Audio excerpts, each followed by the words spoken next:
ये खाटू श्याम मंदिर कई वर्षों पुराना न्यू हैदराबाद के बंदे के ऊपर स्थित है। और यहाँ अपनी पूरी आस्था के साथ लोग आप देखते हैं, यहाँ पे देखिए, यहाँ पे आ रहे हैं तमाम तादाद में अपनी आस्था, अपनी मनोकामनाएं पूरी करने के लिए।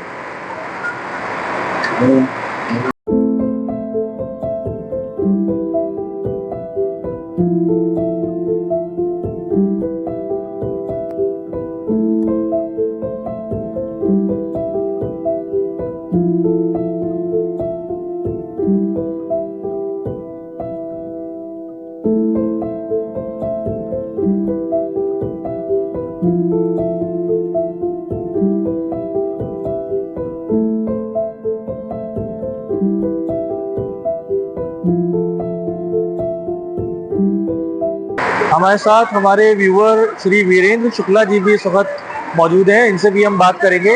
ये भी अपने पूरी आस्था के साथ कई वर्षों से यहाँ पे आ रहे हैं और आपकी आवाज़ पे ये थोड़ा सा बात करेंगे और बताएंगे हमारे व्यूअर्स को, यहाँ की थोड़ा सा इंफॉर्मेशन शेयर करेंगे। सर जी, जय श्री राम। जय श्री राम, जय श्री राम। एक्चुअली मैं अगर बात करूँ तो ये श्याम बाबा का मंदिर काफ़ी प्रसिद्ध और काफ़ी प्रचलित है लखनऊ में। और मतलब जब भी खाटू श्याम मंदिर जो है आपका राजस्थान से जो बिलोंग करता है वहाँ से भी हम यहाँ पर लगभग 1 साल 1.5 साल से आ रहे हैं। ठीक है, काफ़ी प्रसिद्धि है, काफ़ी अच्छा लगता है यहाँ पर आने के बाद। यहाँ पे लोगों के जो कष्ट है वो निवारण होते हैं, लोगों की मनोकामना पूरी होती है, लोगों की जो आस्था है उसके प्रति और जो भगवान की जो चीज़ों को पूरा करते हैं। इसके तहत जब से 1 साल से मैं आ रहा हूँ वहाँ ही सकून मिलता है यहाँ पर आने के बाद। फैमिली को मिलता है, हम लोगों को मिलता है। यहाँ श्रद्धालुओं की अच्छी एक श्रद्धा भी है, लोग आते हैं घंटों बैठ के अपना जो है अपना चिंतन मनन करते हैं यहाँ पर, जो है बाबा को जो है अपना अरदास करते हैं। ठीक है, बहुत सारी चीज़ें हैं, लोग अपना काफ़ी अच्छा यहाँ पर महसूस होता है। लोग अपना जो है शाम के टाइम यहाँ पे काफ़ी अच्छा, और लोग आते हैं, इकट्ठा होते हैं, गाने होते हैं, बजाने होते हैं, भजन होते हैं, बहुत अच्छा एक महसूस होता है, एक मौके होता है यहाँ पर। क्योंकि आज से कुछ वर्ष पहले अगर देखें तो यहाँ पे जो जैसे कि न्यू हैदराबाद के बंदे पे ये है गोमती किनारा, पहले नहीं था, अभी ये कुछ वर्षों से शुरू हुआ है। तो इसको अगर कहा जाए तो एकता कपूर के सीरियल आते थे, उसमें तमाम उसको भी क्रेडिट वो होगा कि उसको देख के यहाँ पे काफी चीजें हुई और लोगों ने आना शुरू किया। बिल्कुल बिल्कुल, बहुत अच्छा है, क्योंकि उन्होंने एक जागरूकता फैलाई है। एकता कपूर जी ने जो एकता एक जागरूकता फैलाई कि आस्था होनी चाहिए या लोगों को मंदिर में जाने के जाना चाहिए। ठीक है, श्रद्धा होनी चाहिए, क्योंकि जैसे कि हिंदुस्तान है, हिंदुओं का जो है बहुत बड़ा एक यहाँ पर एक मेजॉरिटी है, तो उन्होंने एक अच्छा एक प्रकट किया है, मतलब अच्छा ही उन्होंने चैनल के अपने माध्यम से बनाया है। तो लोग आ रहे हैं, पहले की अपेक्षा यहाँ पे अब लगातार भीड़ बढ़ती ही जा रही है।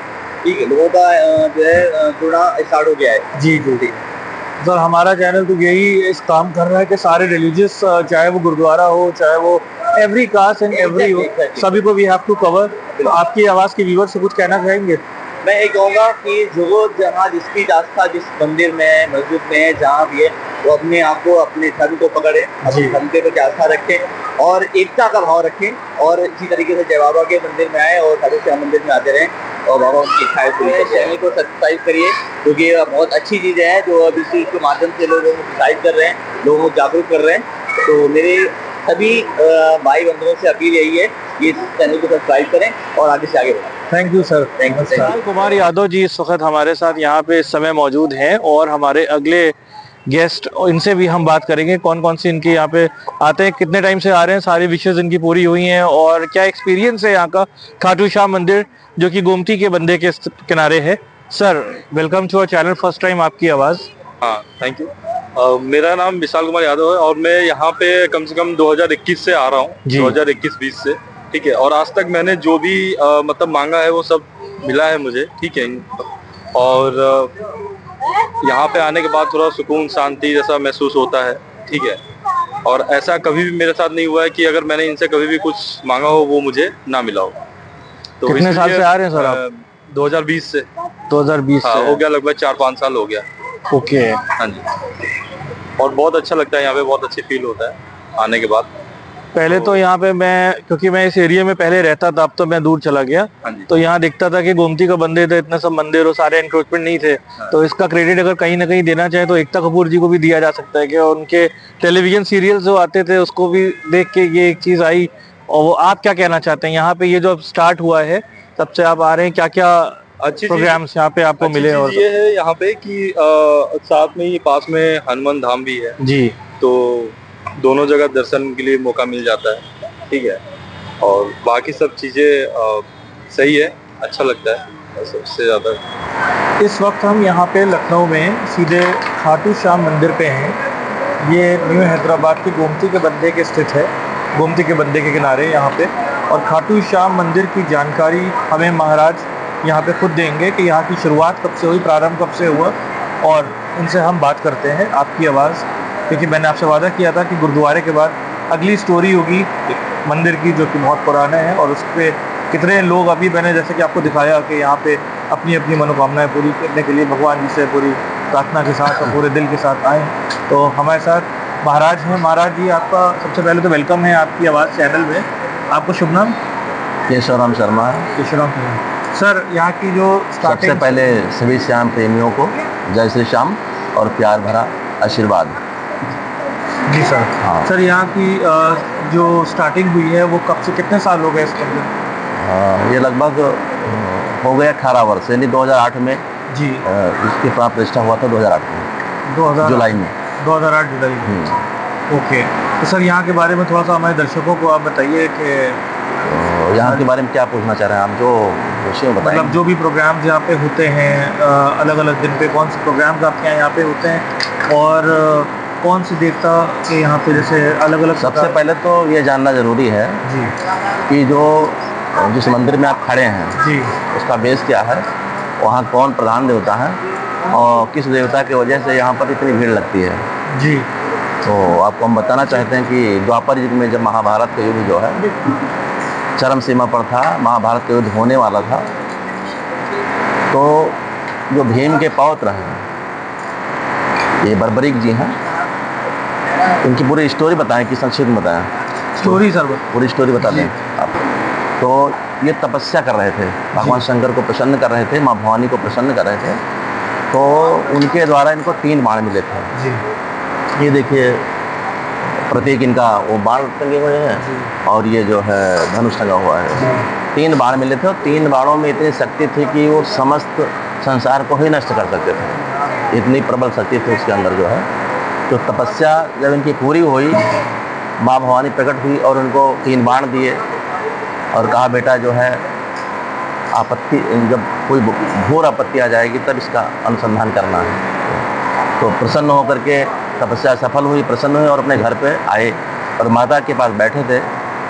माता जी चर्चा कर रही थी कि महाभारत का युद्ध हो रहा है। तो इनके अंदर एक जिज्ञासा जगी कि हम भी महाभारत का युद्ध देखना चाहते हैं और माता जी हम भी जाएंगे। तो माता जी ने कहा बेटा जाना जरूर वहाँ पर, लेकिन 2 बात मेरी मान लेना। पहली बात तो ये है कि अगर कोई याचक बन करके आपके सामने आ जाता है तो कोई मना न करना। कोई भी पर अगर आपके सामने आ जाता है, याचक बनकर कुछ मांग रहा है, तो उसे शीघ्र दे देना। दूसरी चीज़ है कि तुम्हारे पास अमोघ शक्ति है और इस शक्ति का प्रयोग केवल हारे के सहारे पर करना। जो हार रहा हो पक्ष, उस पर ही करना है, जो पक्ष हार रहा उसकी तरफ ही रहना है आपको। 2 वचन माता जी को दे करके और बर्बरीक जो है घर से निकल पड़ते हैं। उधर जब भगवान कृष्ण ने देखा कि इसके अंदर अमोघ शक्ति है और ये अगर आ जाएगा तो समस्त सेनाओं का नाश हो जाएगा, क्योंकि कभी ये पक्ष हारेगा कभी वो पक्ष हारेगा, तो ये दोनों तरफ जो है अपना बाण चलाएगा और दोनों सेनाएं नष्ट हो जाएंगी। तो इसे रोकना चाहिए। तो दिमाग लगाया कि रोके कैसे। तो ये समझ में आया कि ब्राह्मण का, यानी माता से वचन लिया है इसने, तो ब्राह्मण का भेष रखते हैं। अच्छा। तो ब्राह्मण का भेष रख करके भगवान कृष्ण जो है इसके सम्मुख आ गए और कहा रे रे रे बर्बरीक कहाँ जा रहे हो तुम? तो उन्होंने कहा ब्राह्मण देवता आप नहीं जानते, महाभारत युद्ध होने वाला है। तो वो तो सब ठीक है, मैं भी जानता हूँ, लेकिन वहाँ तो बड़े बड़े महारथी, बड़े बड़े योद्धा हैं और तुम 3 बाण लेकर क्या करोगे वहाँ? 3 बाण में क्या होने वाला है? तो उन्होंने कहा ब्राह्मण देवता आप नहीं जानते हो, ये 3 बाणों में इतनी शक्ति है कि समस्त संसार को नष्ट कर सकता है जो है। तो कहे नहीं नहीं नहीं, मुझे तो विश्वास नहीं होता भाई जो है। अच्छा। तो कहा क्या चाहते हो, तुम्हारा दिखाया जाए इसका प्रदर्शन? कहें हाँ दिखाइए जरा। तो बगल में ही एक पीपल का पेड़ लगा हुआ था। कहा चलो उस पीपल के पेड़ के नीचे चलते हैं। उस पेड़ के नीचे गए। बर्बरीक ने कहा कि देखिए जहाँ मैं युद्ध महाभारत को देखने जा रहा हूँ, वहाँ पर बहुत योद्धा हैं जो गिनती नहीं की जा सकती है, और इस पीपल के पत्ते भी इतने हैं कि गिनती नहीं की जा सकती। तो इसी पर हम अनुसंधान करते हैं जो है। तो प्रथम बाण का जब उन्होंने अनुसंधान किया तो जितने पत्ते थे उनमें सब जो निशान बन गए थे, और जब दूसरा बाण चलाया तो दूसरा बाण जा करके सब पत्रों में छिद्र कर दिया, और एक पत्ता भगवान कृष्ण ने पैर के नीचे छुपा लिया था। अच्छा, कि देखते हैं कि यहाँ पर छिद्र होता कि नहीं होता। जी, तो जब बाण आया, जब चारों तरफ उनके पैर के नाचने लगा, तब उन्होंने कहा कि ब्राह्मण देवता, पैर आपके बहुत कोमल हैं, आप पैर हटा लीजिए, नहीं तो नुकसान पहुंचा सकता है बाण। तो उन्होंने जैसे पैर हटाया, देखा कि वो पत्ता पहले से छिद्र था, उसमें हो गया था। जो कहा वाकई में तुम्हारे बाण के अंदर बड़ी शक्ति है, जो है मैं मान गया जो है। लेकिन हमने सुना कि दानी भी बहुत हो। फिर हाँ बोलिए ब्रह्म देवता, क्या चाहते हैं आप? जी, तो कहीं देखिए, पहले वचन दीजिए भाई, वचन दीजिए कि आप जो मैं मांगूंगा आप देंगे। जी, तो उन्होंने कहा मैं वचन दे रहा हूँ। बर्बरिक ने कहा कि मैं वचन दे रहा हूँ और आप मांगिए। जी, तो उन्होंने कहा देखिए, महाभारत का युद्ध होने वाला है और वहाँ पर बहुत बड़े योद्धा के बलि की जरूरत है, जी, शीश की जरूरत है, और हम चाह रहे हैं कि आपसे बड़ा कोई योद्धा है ही नहीं। तो हम चाह रहे हैं कि आपका शीश हमें मिल जाता तो सीधे जो है काम हो जाता। कहा ब्राह्मण देवता, हमारी जिज्ञासा थी युद्ध देखने की, आप हमारा शीश मांग रहे हैं। जी, पैसे तो आपको मैंने वचन दे दिया है, तो हम आपको देंगे, लेकिन कृपया करके आप बताइए कि आप हैं कौन।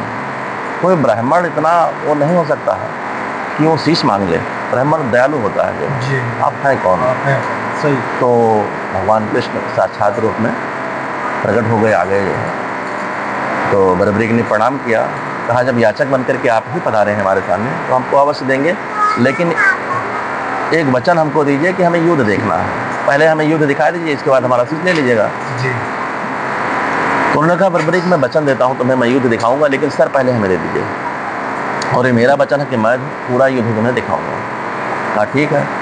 तो उन्होंने तुरंत जो है अपने कटार से तलवार निकाली जी, और तुरंत जो है शीश को काटा और उनको दे दिया भगवान कृष्ण को। और वहीं पर भगवान कृष्ण ने क्या किया कि अमृत से उस शीश को सींच दिया, जी, यानी वो शीश हो गया अमर। तो जब अमर हो गया तो उसको ले जाकर के एक टीले पर, बहुत ऊंचे टीले पर रख दिया, जहाँ पर महाभारत युद्ध होने वाला था। कहा बर्बरिक, तुम यहीं से पूरे युद्ध को देखोगे जो है। फिर युद्ध प्रारंभ हुआ, 18 दिन तक युद्ध चला, बहुत सारे योद्धा मारे गए, और जब युद्ध समाप्त हुआ तो जब कोई लड़ाई जीती जाती है तो सब लोग अपने अपना जो है बखान करने लगते हैं कि हमारे द्वारा युद्ध जीता गया। तो अर्जुन कह रहे थे हमारे गांडी के द्वारा युद्ध जीता गया, युधिष्ठिर कहते थे हमारी मधुर वाणी के द्वारा ऐसा हो गया, वो क्या कहते हैं, भीम कहते थे हमारे गदा के द्वारा युद्ध जीता गया जो है। तो सब लोग अपना अपना वो बखान कर रहे थे जो है। तो सब लोग जाते हैं भगवान कृष्ण के पास, कहते हैं बताइए माधव किसके द्वारा युद्ध जीता गया। तो कहते देखिए मैं तो महारथी था, वो जो है सारथी था, मुझे इतना ज्ञान नहीं है, मैंने तो केवल युद्ध को देखा है, पूरा तरीके से नहीं देखा। और जो लोग बर्बरिक से पूछते हैं क्योंकि उसने पूरा दृश्य को अच्छे ढंग से देखा है, वही बताएंगे कि युद्ध किसके द्वारा जीता गया। तो सभी लोग उसके पास जाते हैं, फिर वहीं बखान करना शुरू कर देते हैं। तो वो शीश बहुत ठहाका मार करके हंसता है, कहता है कि तुम लोग बहुत मूर्ख हो। ये युद्ध में तो मैंने सिर्फ यही देखा कि भगवान कृष्ण के द्वारा सभी लोग मारे जा रहे थे, उनके तीर के द्वारा ही सब लोग पहले चिन्हित होते थे, इसके बाद जब आप लोग करते तो पहले ही मारे जा चुके थे। और द्रौपदी महाकाली का रूप रख करके लहू पी रही थी। ये दो दृश्य हमने देखा, और ये युद्ध केवल जो है भगवान कृष्ण के द्वारा ही जीता गया है, आप लोगों का उसमें कोई श्रेय नहीं। भगवान प्रसन्न हो गए और उन्होंने कहा बर्बरिक जाओ, तुम्हारी जो जिज्ञासा एक बची तो दृश्य हमने दिखा दिया, दूसरी जिज्ञासा आपकी ये बची थी, तुम्हारे क्या सहारा बनोगे। आज मैं तुम्हें वरदान देता हूँ कि तुम कलयुग में हमारे नाम से जाने जाओगे, और जो तुम्हारे शरण में आएगा सारा फल हमारा प्राप्त करेगा, और जो मैं नहीं कर सका, यानी जो तुम्हारे दरबार में आएगा, जो हार करके आएगा, थक हार करके आएगा, उसका तुम सदैव कल्याण करोगे, वो विजयी होगा जो। तो ये वरदान दे दिया, और ये वरदान फलीभूत हुआ। जब कलयुग आया और कलयुग में जो है जब राजस्थान में खाटू नाम का गांव था, अच्छा। वहाँ खटवान नाम के एक राजा थे जो है, और वो बहुत ही धार्मिक प्रवृत्ति के राजा थे जो है। उनके यहाँ बहुत गैयाँ थी, गौओं की सेवा करते थे और एक गाय का दूध पीते थे वो। अच्छा। तो जो चरवाहे थे वो गौ को चराने के लिए लेकर जाते थे। तो एक दिन क्या हुआ, एक विचित्र घटना घटी कि वो गाय ने दूध देना ही बंद कर दिया जो है। तो राजा ने कहा क्या बात है भाई, दूध तो ये क्यों नहीं दे रही है, क्या कारण है? कारण का पता लगाओ। 2 दिन हो गया, 3 दिन हो गया, 4 दिन हो गया। तो सब लोग कारण का पता लगाने लगे। तो देखते क्या है कि वो गाय झुंड से बाहर जाती है और कहीं पर दूध नीचे गिराती है और वो दूध स्वतः समाप्त हो जाता है। अच्छा। तो ये दृश्य चरवाहे ने देखा और राजा को जाकर के बता दिया। तो राजा ने क्या किया, चलो देखते हैं। तो राजा भी जाकर दृश्य को देखते हैं, फिर सभी लोगों को बुलाते हैं, उससे खुदाई करवाते हैं। उसमें एक शीश निकलता है। जब वो शीश निकलता है तो वहीं पर एक आकाशवाणी होती है जो है कि इस शीश को जाकर एक मंदिर में इसकी स्थापना करो जो है। और सारी चीज़ आकाशवाणी बताया जाता है। वो खटवान नाम के राजा उस चीज़ को ले जा करके और खाटू गांव में उसको स्थापित करते हैं, एक मंदिर बनाते हैं वहाँ पर जो है। और फिर वहीं से जो है, हाँ, खाटू श्याम के नाम से वो प्रसिद्ध हो जाते हैं। चलिए सर, बहुत बहुत आपने टाइम दिया आपकी आवाज़ चैनल को, इसके लिए तो हम आपको धन्यवाद अदा करते हैं। सर थोड़ा सा बजरंग बली जी के बारे में हमारे दर्शकों को बताएं। बजरंग बली के बारे में क्या बोलना? उनकी मतलब जो जैसे शिष्य आप बता रहे थे, तो उनके बारे में थोड़ा सा कंसेप्ट क्लियर, मतलब कि जिन लोगों को नहीं पता है, वैसे तो हिंदुज़म में हिंदू धर्म का सभी को बताया जा रहा था।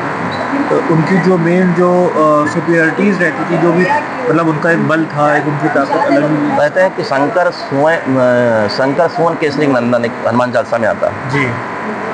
तो वो चौपाई गलत होता है वहाँ। शंकर स्वयं केसरी नंदन यानी शंकर जी स्वयं शक्ति लेकर यहाँ प्रकट हुए। अच्छा। हनुमान जी के रूप में जो है। अच्छा। तो इसलिए शंकर स्वयं केसरी नंदन, तेज प्रताप महाप्रताप जो है, विद्यावान गुणी अत्यातुर, राम काज करबे को आतुर।